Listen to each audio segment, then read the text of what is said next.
魏太太，要不要试一下？魏太这身衣服怕是不合适吧？要不然就算了吧。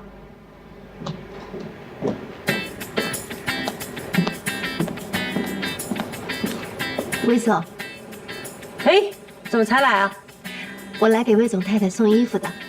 哦，魏太太，魏总让我提醒你，出门别那么粗心，少带一件衣服都不知道。给。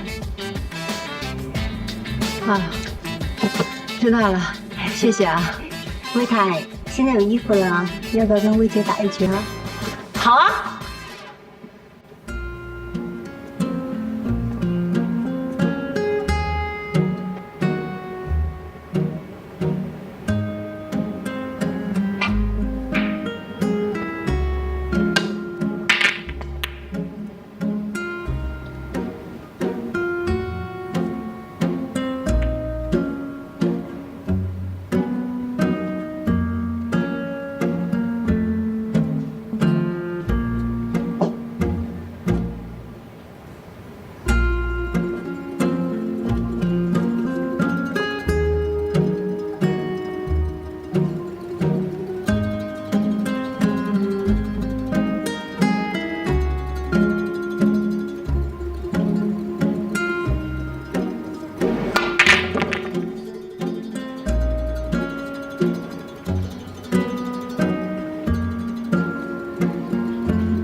都是运气。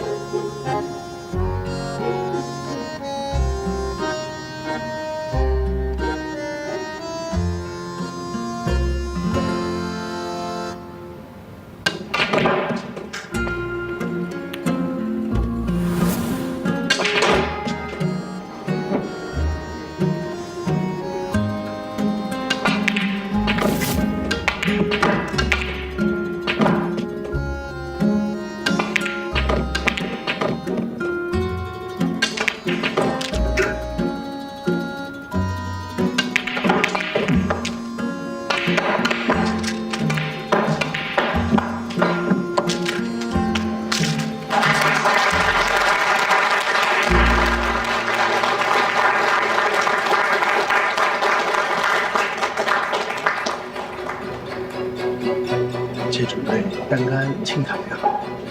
长台进攻哪有这么容易啊？准确率多低啊！是我的话呀，肯定搏一搏。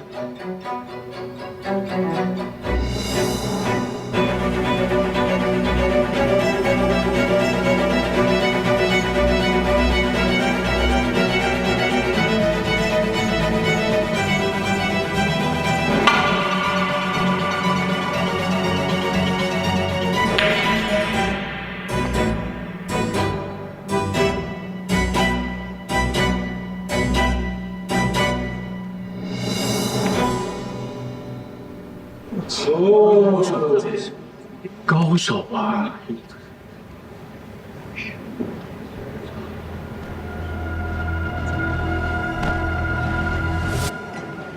给我一杯水，谢谢。哎，好的。魏太太，菲姐，给你。你刚才真的好棒啊！您叫我林双就好了。你是在哪儿学的斯诺克？我是上学的时候参加过江大的斯诺克社团。你是江大的？是啊，我是你的学妹，应小姐姐。这么巧啊！哦，当年在大学那会儿，谁教了你斯诺克呀？其实吧，我没正经学过，就是有一个同学，他没事就指导我几下。不过他的斯诺克是林丽教的。怎么了？不会吧，我也是林丽教的啊！这么说起来，咱俩是师出同门啊！小师妹。不过他俩现在聊什么呢？聊得这么开心。你说这魏明老婆球打得这么好，听说没有？肯定是请的英国教练呗，一看就知道。我也给你找的英国教练。你怎么什么都没学会啊？哎呀，你就别说了。行了，你俩别打情骂俏了。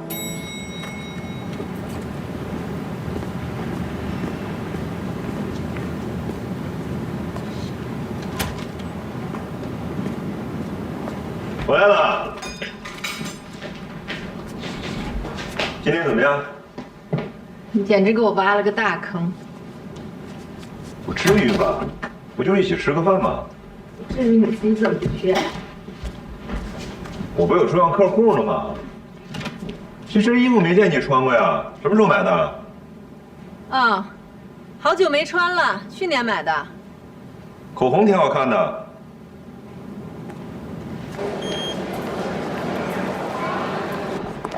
魏总早。早上好。早上好。妹妹，魏总玩的还开心吗？昨天？哦，昨天太棒了，没想到你有一个宝藏太太。我太太朋友不多，您肯带她玩，她开心还来不及呢。什么带不带的？她的斯诺克打得比我好，下次一定要约个时间跟她好好切磋切磋。没问题，那你们随时约啊。嗯。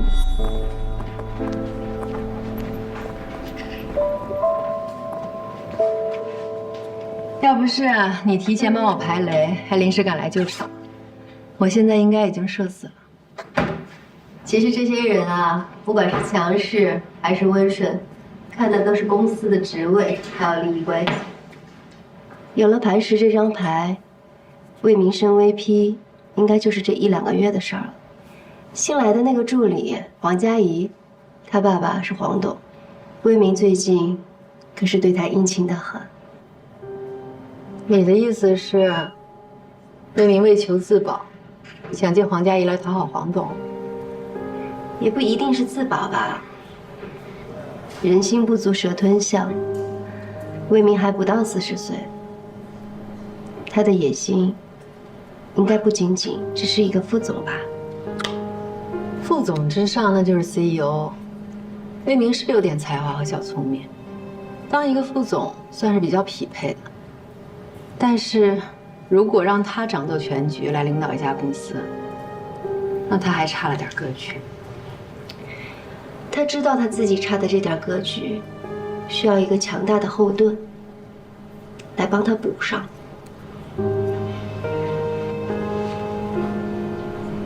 他想让黄董来当这个后盾。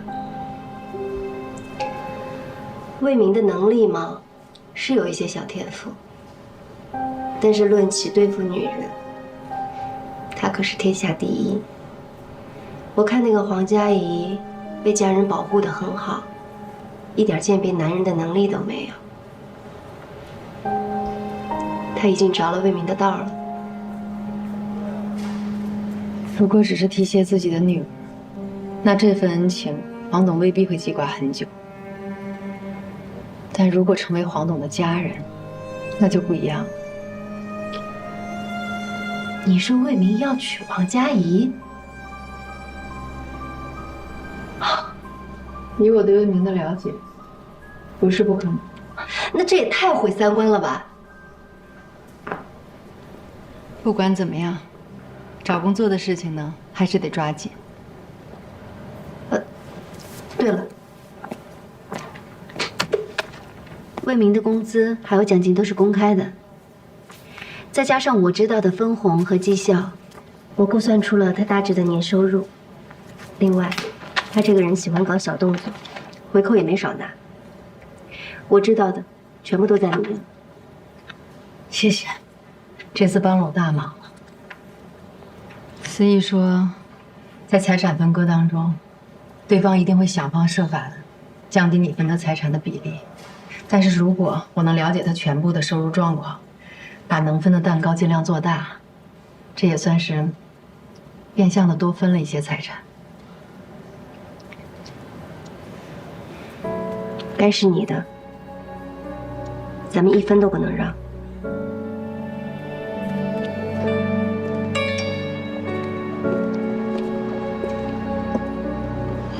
林双，磐石研究室又开始招聘了，你报名吗？当然。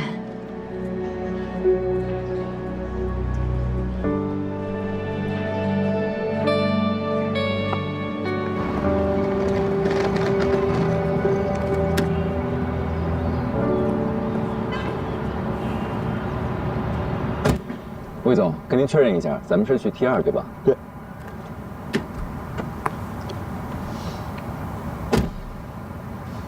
魏总好。明博呢？公司不是派他跟我一起出差吗？明博突然有点急事，脱不开身，所以公司就派我去了。师傅，出发。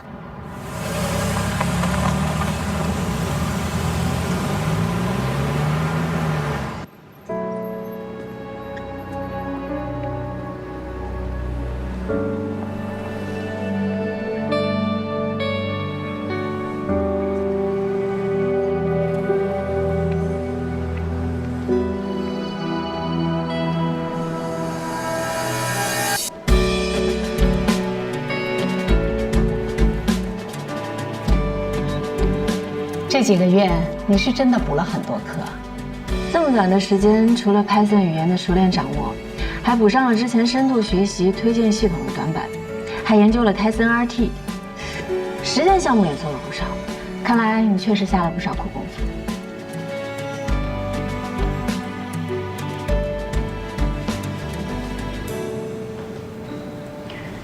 能够进入磐石研究室，对我来说非常重要。希望各位能再给我一次机会。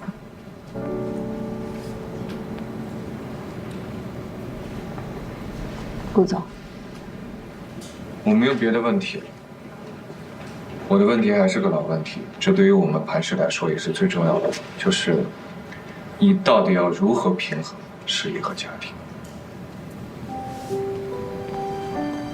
顾总说的没错，所谓的平衡其实根本不存在。它无非是取舍和牺牲。但是在认定这个事实之前，我想先明确一点：家庭是一家人，取舍和牺牲绝不是靠女性一个人来完成。所有的家庭成员，甚至包括孩子，都必须承担起这个责任。当所有的家庭成员都承担起了责任，并开始发挥作用的时候，那么这个取舍和牺牲，才能最大程度地减少不必要的消耗。尽量让所有人都满意，也可以看作是达到了某种平衡。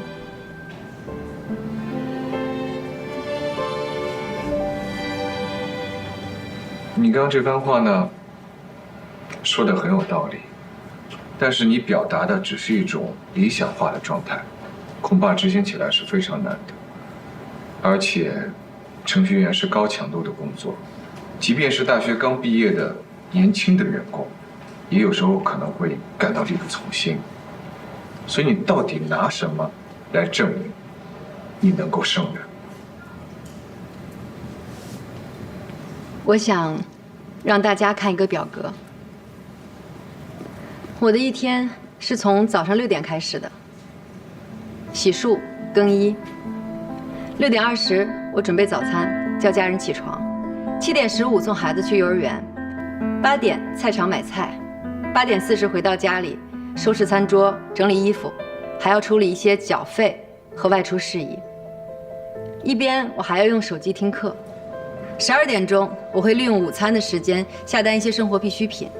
12点半午餐结束，我为晚餐做准备。3点我会去幼儿园接孩子，直接送到特长班，督促他语数外以及画画还有围棋等技能的学习。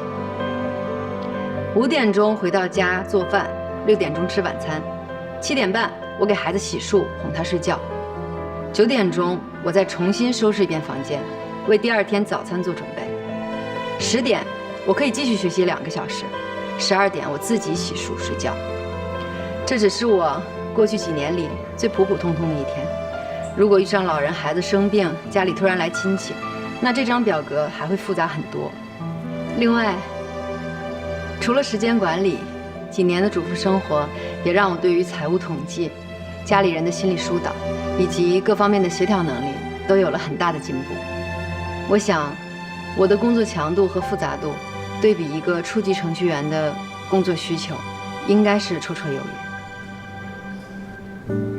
你在之前的面试和笔试中分数排名是最高的，所以看得出啊，你的 Spark 以及机器学习方面的工程能力是非常的扎实的。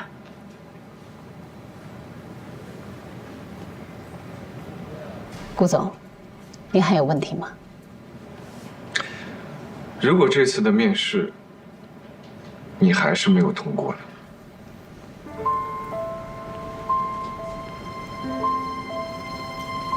我一开始出来找工作，其实动机非常单纯，就是想赚点工资。选择做程序员也是因为老本行好上手。但在这几个月的跌跌撞撞里，我开始想起来，那个曾经在家庭主妇身份中过度自我认同而丢失的自己。所以，不管我能不能来磐石工作，我都笃定了会在寻找自我、实现自我的路上继续前行。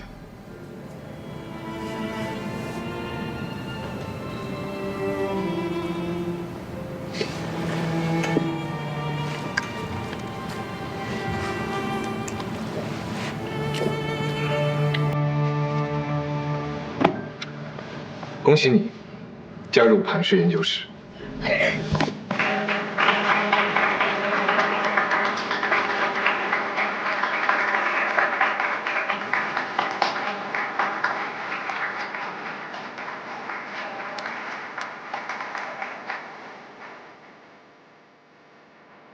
希望以后的每一天，我都能去发光，而不是被照亮。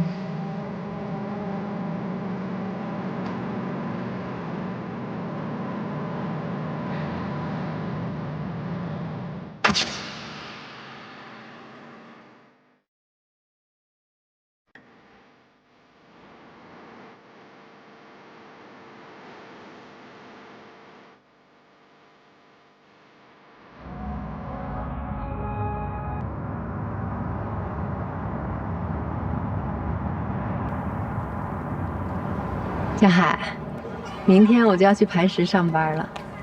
刚开始上班呢，我估计会有点忙，会有一段时间的适应期。所以，我跟我们小区的邓阿姨已经商量好了，以后我下班晚，她会帮我接小苹果。这段时间谢谢你了。没事儿。恭喜你啊，林双姐。可这样一来，我以后是不是就不能每天见到你了？啊，我的意思是，你要是下班晚，路上不安全，我可以去接你。不用，我现在自己开车很方便的。你帮我照顾小苹果，我已经很不好意思了。其实我吧，有的时候就是想每天能听一听你说话的声音，见你一面吧，就哪怕隔得远远的看着也好。我没有别的意思了，我也不是想去骚扰你。江海，我真的只拿你当普通朋友，也希望你可以尊重我们作为普通朋友的界限。我知道的。哎，当然了，果果交代的任务，妈妈能不完成吗？跟小朋友们分一下。非常晚。哦，谢谢。林双姐，还是拿我当小孩子呢。那你就拿出点大人的样子来嘛。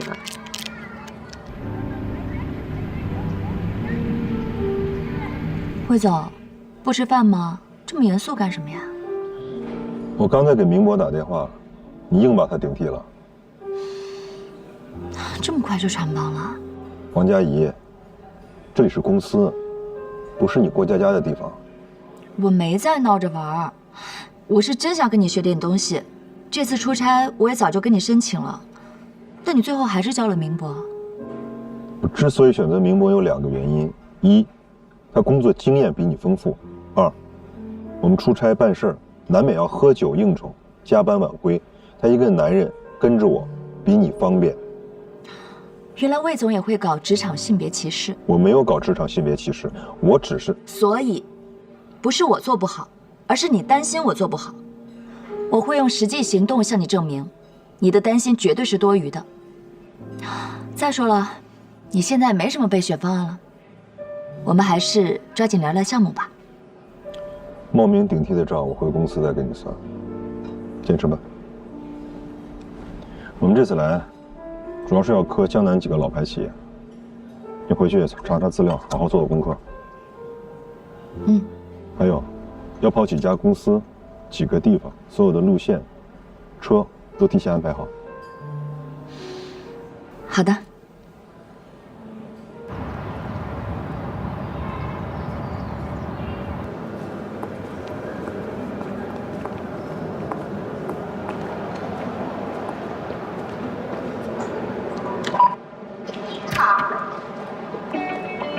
林双，欢迎你在磐石正式开启你的程序员生涯。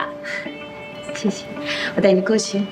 咱们磐石科技成立于2015年，目前呢是国内首屈一指的企业软件公司，主要提供数据库、工具和应用软件等相关的咨询支持服务。你这次入职的小组呢是隶属于开发中心，也就是我们研发中心。像我们研发中心现在目前有180多名开发人员。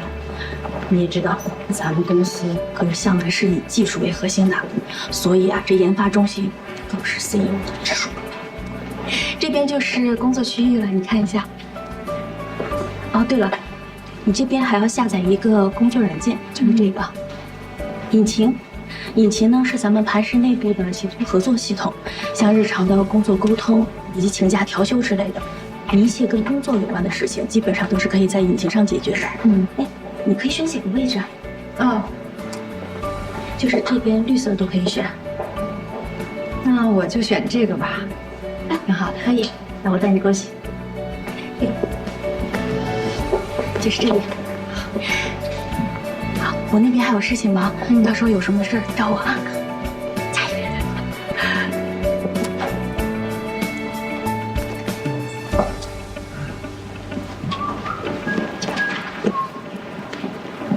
雨霞，啊，喂，林双，你这个工位啊，正对着 CEO 办公室，无论是上班呢、摸鱼还是留发，全都一览无遗，能够感受到来自 CEO 的零距离关怀，是我们整个磐石出了名的风水宝地。接水的啊。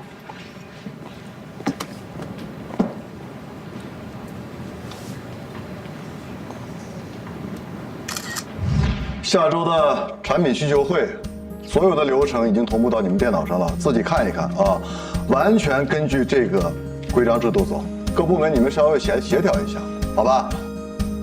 哎，听清楚了啊？散会。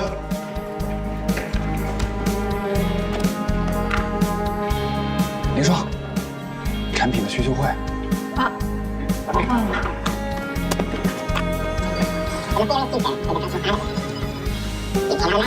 语速这么快，能听清啊？提高获取信息的效率嘛，多听听就习惯了。散会。看你说，神。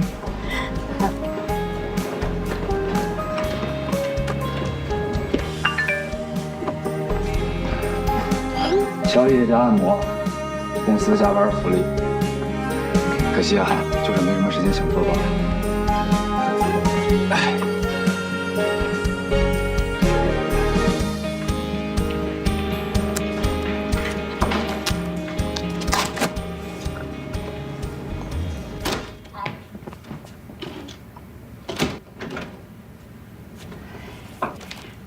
不好意思啊，邓阿姨。没事，睡熟了。啊，我去了啊，我送你。好，那你注意安全，谢谢啊。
怎么了？有什么问题吗？没有问题。今天可能要辛苦了，我们得连夜修改方案。魏总，我看那个客户根本就没想诚心跟我们合作，改方案根本就是个借口。我们这次来的任务，就是要把不可能变成可能。方舟的实力摆在那里，市面上那么多客户，咱们换个更好搞的不行吗？就没有好搞的客户。佳怡，你是千金大小姐，从小到大一帆风顺，没吃过苦，你可能一时半会儿很难了解打工人的生活。没关系，越是难做的事情，做成了越有成就感。不信你试试。那我试试。打100个电话。妈妈，楼上思欣的爸爸妈妈又吵架了。童话书里不是说结了婚都会幸福的生活在一起吗？因为童话故事和现实世界是不一样的。有的时候啊，大家喜欢把好的一面展示给大家看，把不好的一面就藏起来。其实我一点也不希望爸爸升职加薪。为什么？爸爸越来越忙，有时候我连着好几个礼拜都看不到他。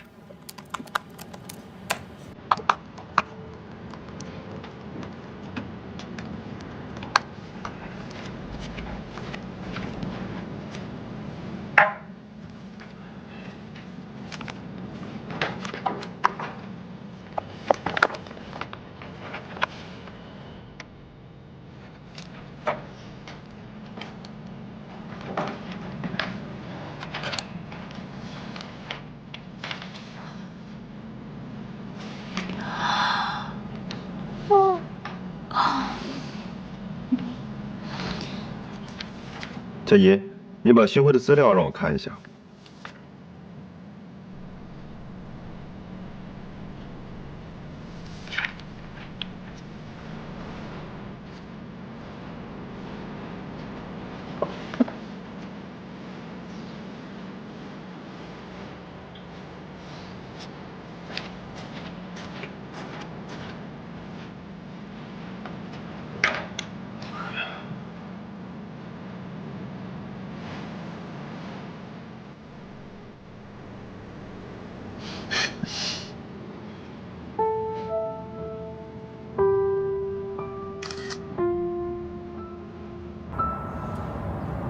第一节课，我就跟你们讲了，冰球运动的精神是什么？是团结协作，是队魂。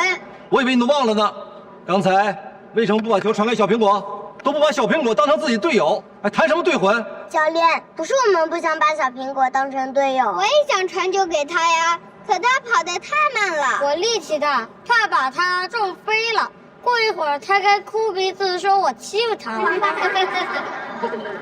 教练，你也说了，比赛嘛，总是要赢呀，总不能因为小苹果是女孩子，我们就故意哄她开心，让着她吧。我不想跟小苹果练球了，我也不想跟小苹果练球了，我也不想，我也不想。行了，你们都少说2句。你们8字练习20次去。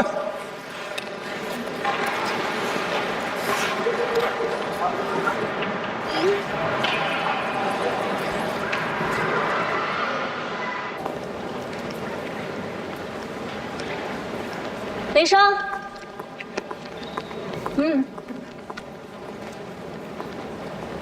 都还适应吗？正在努力适应中。跟你想象的不大一样吧？大厂需要用速度对抗周期性，职场环境也会相对复杂，所以短期内你估计会很辛苦。没事，我挺开心的，不怕辛苦。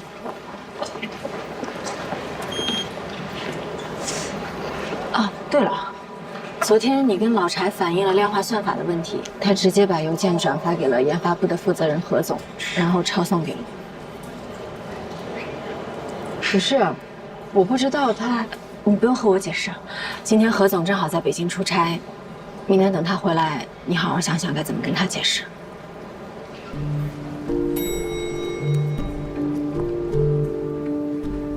你说那老柴怎么能这么阴呢？我正常给他发私信反映问题，他招呼都不打，直接就把邮件转给了何总，这明摆着让何总恨我呢吗？要不是舒曼刚才告诉我，我都不知道我被人当枪使。你就是一个职场小白，人家拿你当软柿子捏呗。不过你也是啊，一个职场新人，最重要的就是低头做事，抬头看路。你都分不清楚东南西北就横冲直撞，一片好心，结果让人家当炮灰。你说你冤不冤呀？我当时在方舟工作的时候也没觉得这么内耗啊。方舟那个时候处于初创阶段，就几十名员工，现在的磐石有几万名员工，自然有亲疏，有派别，有阵营，有利益关系是非常正常的事情啊。职场不是童话世界，除了有实力和努力，还需要随机应变的能力。可再帮我想一想，明天那个研发部的何总回来，我应该怎么说啊？你还想说什么呀？多说多错，少说少错，不说还是错。我死定了！你的手快不快？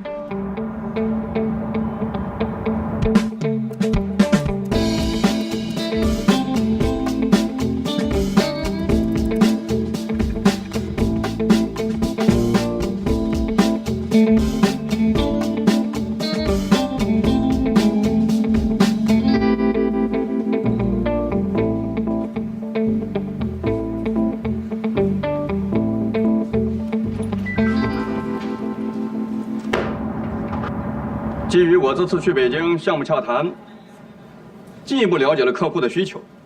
稍后呢，负责这个项目的同事啊，跟我走，咱们单独开个会聊一聊。好。哦，有同事给我发邮件，反映开源的量化算法性能不佳，所以刚刚会前我特地找了 KV 跑了一下算法，测了一下性能效果，结果发现根本不存在邮件里反映的问题。这到底是怎么回事？ 怎么回事？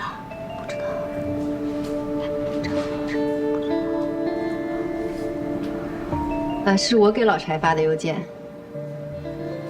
我的初衷是想和他探讨一下如何解决问题，但是老柴迟迟没有回复邮件，所以我就昨晚加了一个班，索性把问题给解决了。至于他还跟您汇报了这件事情，我确实不太清楚。比起反映问题，我们更需要的是高效解决问题的意识和能力。磐石需要林双这样的实干精神啊！啊！哎呀，我就是做好自己的本职工作。我是一个新人，我做事的原则非常的简单，就是低头做事，抬头做人。我还有很多不足的地方，希望各位同事日后可以多多指正。 老柴啊，以后遇到问题，不要老想着甩锅啊，多动动脑子。好了，就到这儿吧。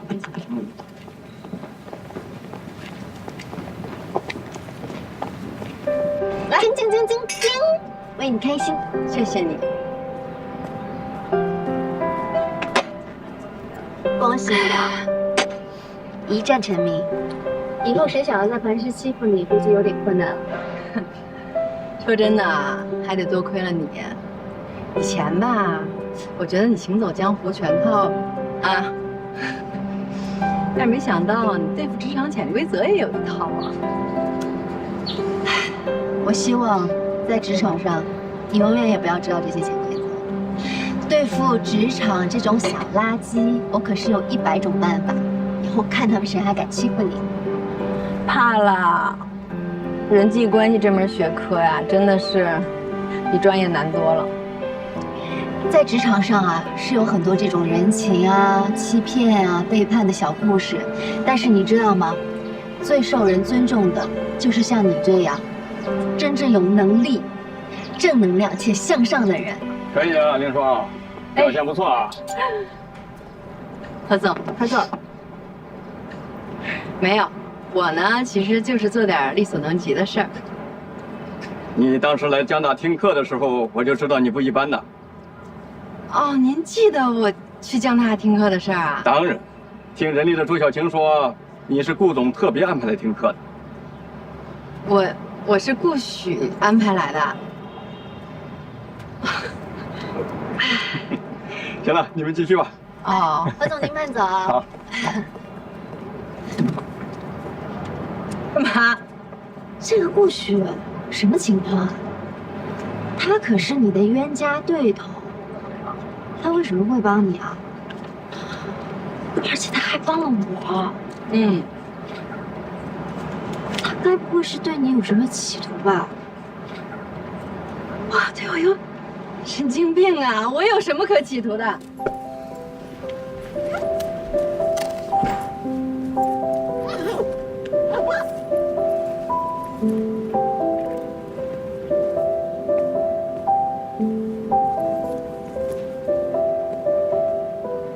你赶紧回去休息吧。好的，顾总。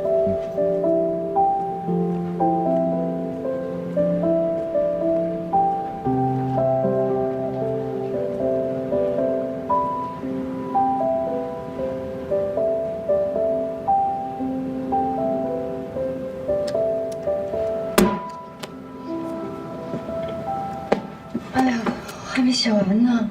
我已经给你保存好了，困了就回家睡觉，别在公司浪费电。听见你也要管，听个课你也要安排。你这个 CEO 是不是有点太操心？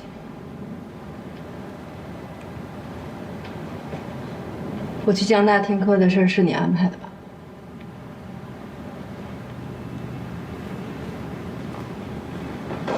你不是最看不上我吗？干嘛要帮我？我帮你是2个原因：一，你是林老师的女儿，林老师对我的恩情无以为报，所以我只能从你这儿借花献佛；二，倒是我个人原因。其实我之所以成为今天的顾许，在某种程度上，是得益于你。因为我。你是我在大学生涯里一直想要超越，却偏偏怎么也超不过的那个对手。整整7年，我都活在你的阴影里边。你知道吗？我为了超越你，到美国留学，每天都泡在图书馆和实验室里。创业之后，更是把办公室当成了家。我用了2年的时间，就把创业公司做成了业内独角兽。就连我接受磐石的 offer 回到国内，有一大半的原因，是想要重新跟你一较高下。现在你呢？我设想过无数种我们重逢的可能性，唯独没有想到过眼前这种。武侠小说你看过吧？什么意思？我拼尽了全力练成盖世武功，就是想要和你重新一较高下。现在孤独求败的心情，我倒是体会到了。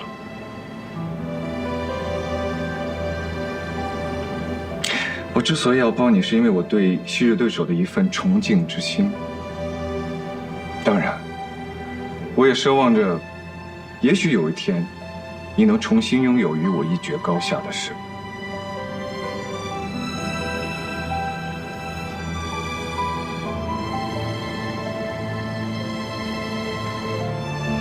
谢谢。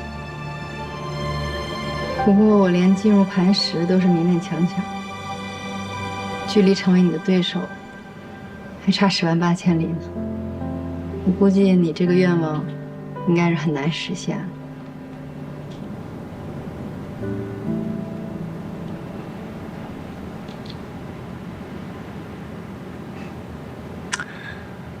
没关系，有得必有失嘛，也好。看着昔日的劲敌，现在兢兢业业的每天为我搬砖打工，也是一种特别的享受。可惜这种感觉，这辈子你是体会不到。撑不住了就赶紧回去休息。但是绩效完不成，工资还是要照扣的。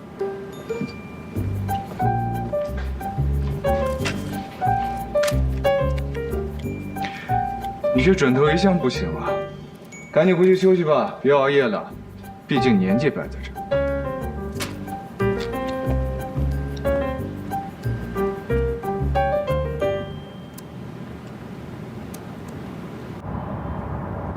我在国外的时候就听过你。我是顾许在普林斯顿的学妹，后来他创立了普柳科技，我也一直是他的搭档。他上大学总是第2名的故事，我简直听得耳朵都要起茧了。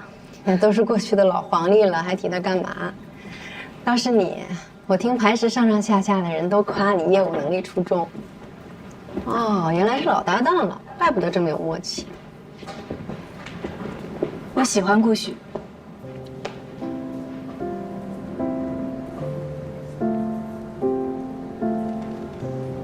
你是不是误会了？这个人我从来就没往这方面想过。你俩还挺配的。他配不上你。是吗？可惜这些年一直都是我一厢情愿，顾许一直不接受我。他就是这么个人，以前满脑子学习，现在满脑子工作。上学的时候，他连衣服都只有2身，全靠一口仙气儿活着。哎呀，人间烟火呀，他还没有尝过。这么多年，别说是恋爱、结婚、生子，他连一个绯闻对象都没有。想想也够心酸的。被你这么一说，我都有点怀疑我看男人的眼光了。不，那句话怎么说来着？但凡是天赋异禀的人，多少都有点性格上的缺陷。说真的，你如果能让顾大仙下凡，那真是做了件好事。我正在努力中。听说你一毕业就结婚了，我也很好奇，是什么样的男人能让你一个名校学霸，心甘情愿这么多年在家洗手做得呢？那就是另外一个故事。看样子是个悲剧。应该是一个励志剧，有机会说给你听。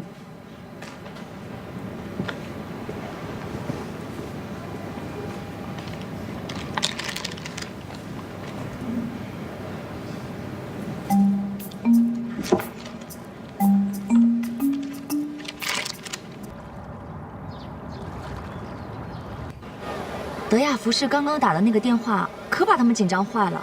一听到他们也要抢咱们粉丝节的独家联名，那几个老油条赶紧放下架子敲定合作，生怕晚了就没有了。那嘴脸，笑死我了。不过这电话怎么这么巧啊？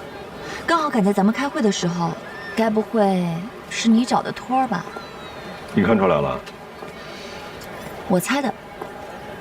德亚那边确实有新合作，我故意把电话安排在了会议时间，催单嘛，得使点小招，好让那些犹豫不决的客户尽快下定决心。受教了。基本技巧而已，以后你要学的东西还很多。一会儿回到酒店赶紧睡觉吧，看你这天熬的，黑眼圈都快跑不出来。哦，我第一次来古镇，还想好好逛逛呢。行，你逛吧，准假。那一起呗。我还有工作。你昨晚熬得那么晚，还不许调休吗？我这黑眼圈可算工伤啊，你就当是给我头一次谈成客户的奖励。好香啊！魏总，我想吃饼。我请客。老板，哎，来2个饼。哦，好嘞。谢谢啊。谢谢。怎么样？好脆啊！你尝一个。好吃吧？再见啊！再见，再见。开口。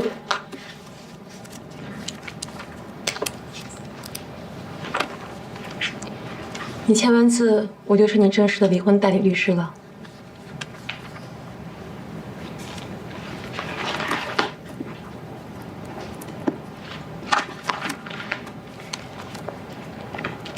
今天开始，我们就要共同进退了。来吧，看看你的情况。财务方面，根据你提供的相关财务资料，我已经看过了。男方的工资加上灰色收入，粗略估算一下，资产超过1500万，所以你应当分得的至少是750万。抚养权方面，虽然你现在已经有了工作，但你还在试用期。即便日后你转正了，你的收入跟男方相比起来还是有一定的差距的。而且你现在的工作时间比较长，孩子大部分时间是交给小时工来照看的。如果对方的父母提出他们可以照看孙女，加上男方的高收入，他随时可以将劣势转化为优势。所以抚养权方面，我们并没有完全的把握。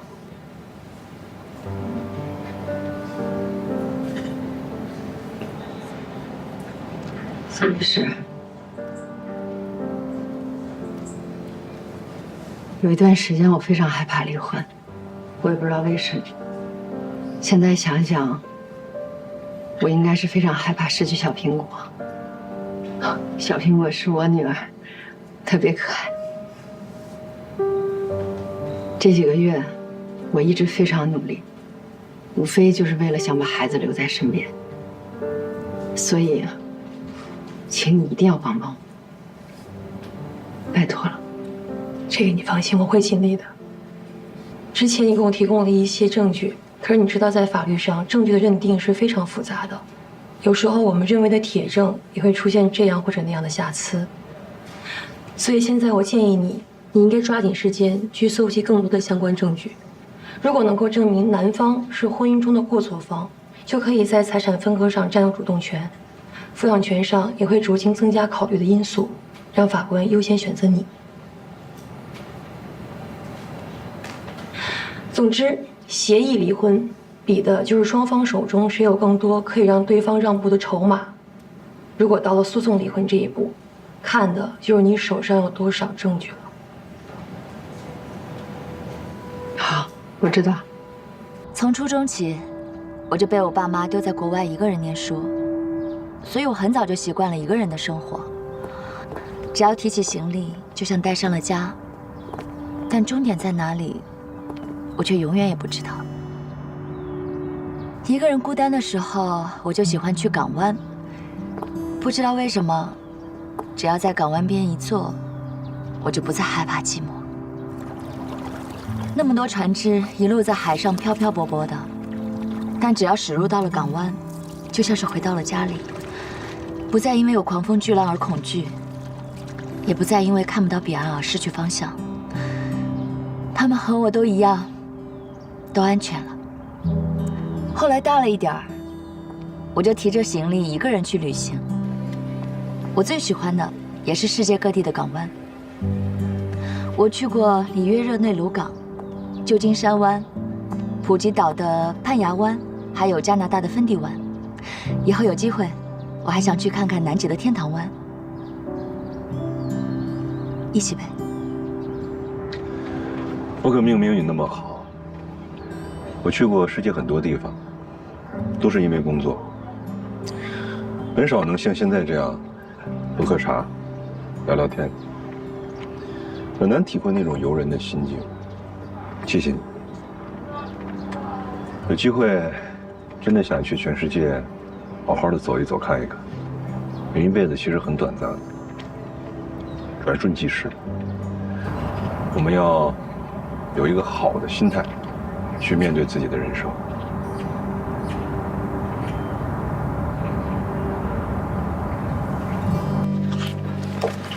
你看，看，哇，看，哎，你说这么多亲钱的职务他不去干，非得给魏总当个助理，为什么呀？为什么呀？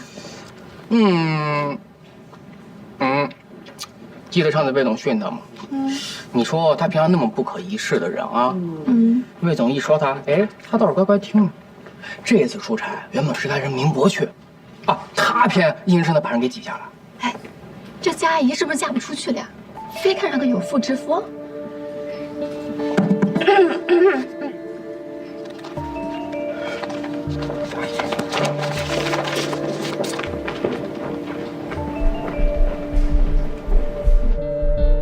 您看您需要点什么？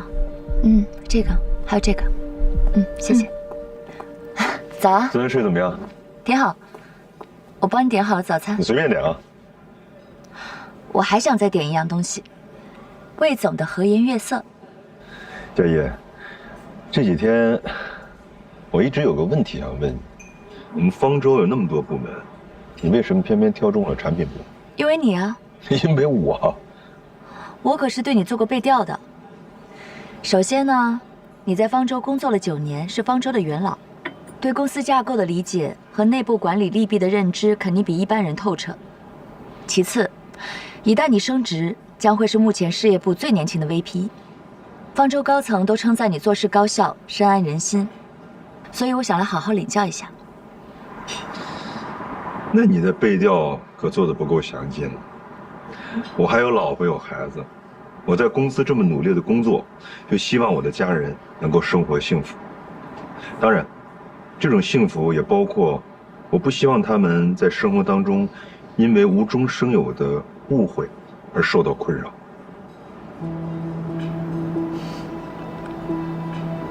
我不明白你的意思。你刚才在朋友圈发的照片我看了，你这么做啊，很容易引起公司同事的误会。这对你还有我的个人声誉没有任何好处。我还当是什么事儿呢？我不知道这有什么可误会的。我不过就是随手拍了些照片，记录日常生活，发朋友圈。魏总有什么好紧张的？我没有紧张，人言可畏。到底是人言可畏，还是魏总心里本来就有属于我的一席之地？被人看穿了之后心虚了呢？你想多了吧你？不好意思。喂，爸。你马上买票回荆州。你们回来了呀？回来再说。喂，喂。你先回去吧，只有我呢。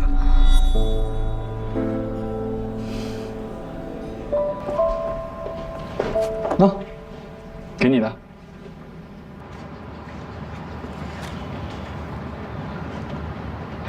这些东西，你拿去送小朋友吧。你可别小看这些盲盒啊！我给你买的这些里面是有隐藏款的，你要是开到了隐藏款，它的价值会翻5到10倍的。拆一个看看。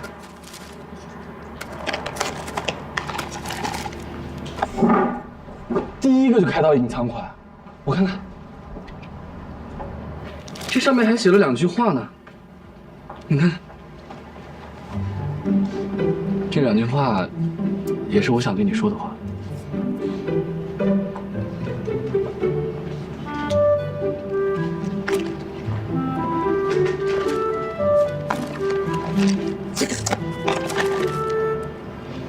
江喜，又是隐藏款，你知道这意味着什么吗？10万分之一，你现在就是幸运女神了。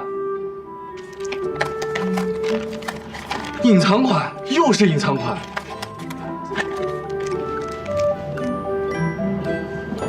隐藏款。那我猜这里面该不会都是隐藏款吧？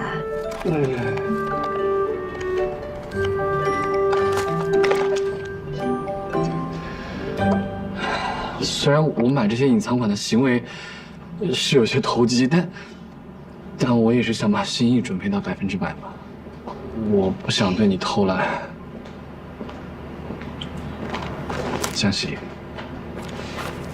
我知道以我现在的能力，我没有办法给你更好的生活，但你要相信我，只要你愿意给我时间，很快，我就会像这些盲盒一样，让你看到升职的潜力。我觉得不是时间的问题，是人的问题。林博，我们是不同的人。我喜欢的一直都是橱窗里面的奢侈品，价格就摆在那里。清清楚楚，一目了然。不过，你送给我的这个，我很喜欢。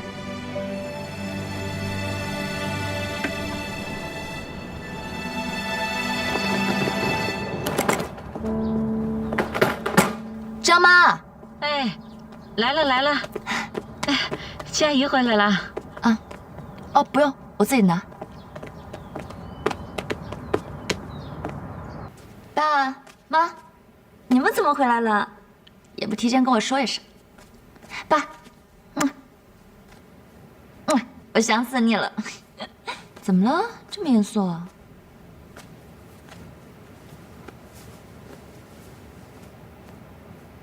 这是谁的衣服啊？同事的呀。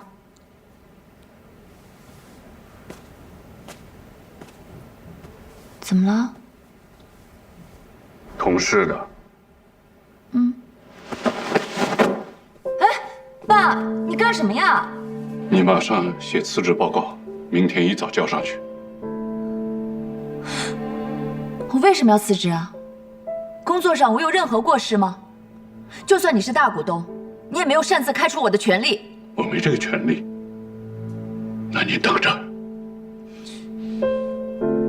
现在这魏明的事，在方舟传的多难听啊！你别急，慢慢讲，弄不好就是个误会呢。那不是误会，传言是真的。我就是喜欢魏明。你还说得出口？你喜欢谁不好，可偏偏人家有老婆的。我知道，那没什么。你听听，他说的都是些什么话呀？你读了那么多的书，你连最起码的礼义廉耻都不懂吗？佳怡呀，我和你爸爸从小就把你送到国外去留学，目的就是为了让你去镀镀金，长长见识。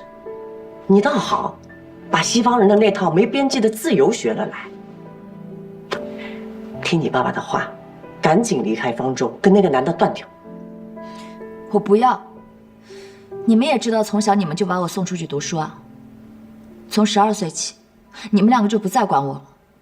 现在你们又突然跳出来叫我好好听话，对不起，晚了，我已经长大了。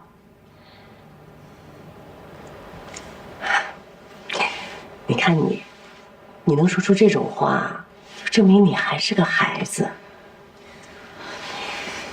佳怡呀，爸爸妈妈不会害你的。你不要头脑发昏，你喜欢人家，可是人家已经结婚有孩子了，这种感情是没有结果的。那是我自己的事，跟你们没有关系。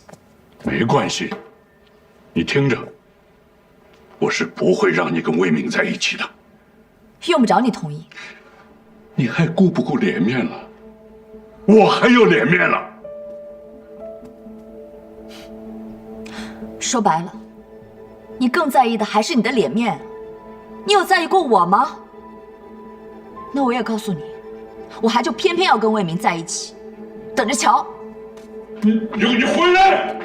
别急别急，这孩子从小脾气就倔，我们要慢慢劝，急不来的。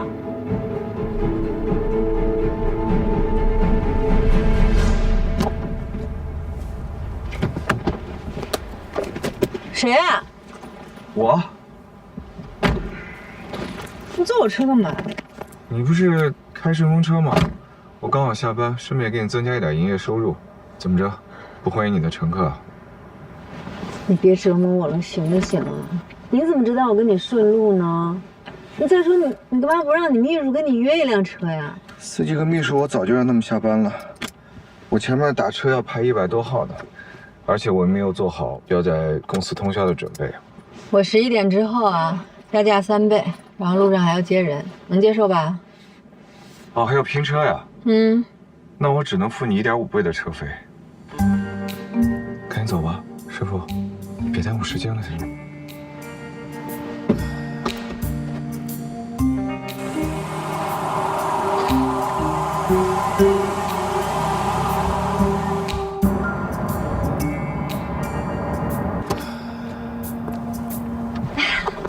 喏，送给果果的。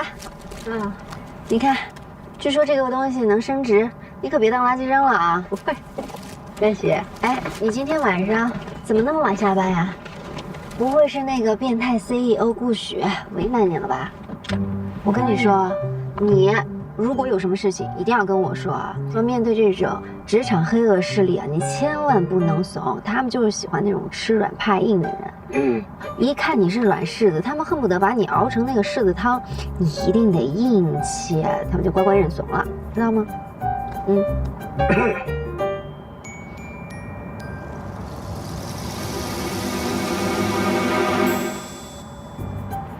介绍一下顾许、江喜。啊，我们之前在方舟见过。你们俩聊。那个，顾总，上次真是谢谢您啊。如果背后是人画画就是你表达感谢的方式的话，那就大可不必了。我没有，我刚才就是讲了一个冷笑话。顾总，你怎么一点幽默细胞都没有呀？